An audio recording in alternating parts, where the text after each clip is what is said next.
നമുക്ക് ഏറ്റവും ഇഷ്ടപ്പെട്ട ഒരാൾ സംസാരിക്കാൻ ഒരു അവസരം തന്നാൽ നമ്മൾ എന്താണ് ചെയ്യുക? നമ്മൾ അയാൾ തന്ന സമയത്ത് തന്നെ അവിടെ എത്താൻ ശ്രമിക്കും.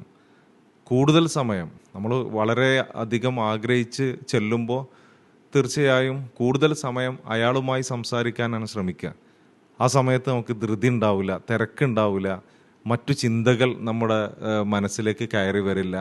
അയാൾ സംസാരിക്കുന്ന അല്ലെങ്കിൽ ആ സന്ദർഭം മുഴുവനും ശ്രദ്ധ കേന്ദ്രീകരിക്കാനും അതിലൂടെ സന്തോഷത്തോടു കൂടെ ഇരിക്കാനാണ് നമ്മൾ ശ്രമിക്കുക. യഥാർത്ഥത്തിൽ നമ്മുടെ നമസ്കാരങ്ങൾ അള്ളാഹുവുമായി ബന്ധം സ്ഥാപിക്കാനുള്ള ഏറ്റവും നല്ല അവസരങ്ങളാണ്. നമുക്ക് ആത്മാർത്ഥമായി അള്ളാഹുവിനോട് സംസാരിക്കാനുള്ള ഒരു അവസരമാണ് നമസ്കാരം എന്നുള്ളത്. പക്ഷേ പലപ്പോഴും അതിൻ്റെ ഒരു ഗൗരവം വരാത്തത് കൊണ്ട് തന്നെ ആ നമസ്കാരത്തിൽ നമുക്ക് പല ചിന്തകളും വരുന്നു, നമ്മുടെ ശ്രദ്ധ മാറിപ്പോകുന്നു.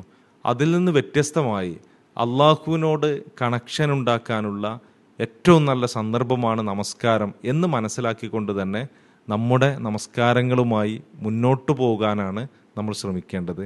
അങ്ങനെ ശ്രമിക്കുമ്പോൾ നമുക്ക് ഏറ്റവും നല്ല, നമ്മൾ ആഗ്രഹിക്കുന്ന, നമ്മൾ ഇഷ്ടപ്പെടുന്ന സന്ദർഭങ്ങളായി നമ്മുടെ നമസ്കാരങ്ങൾ മാറും.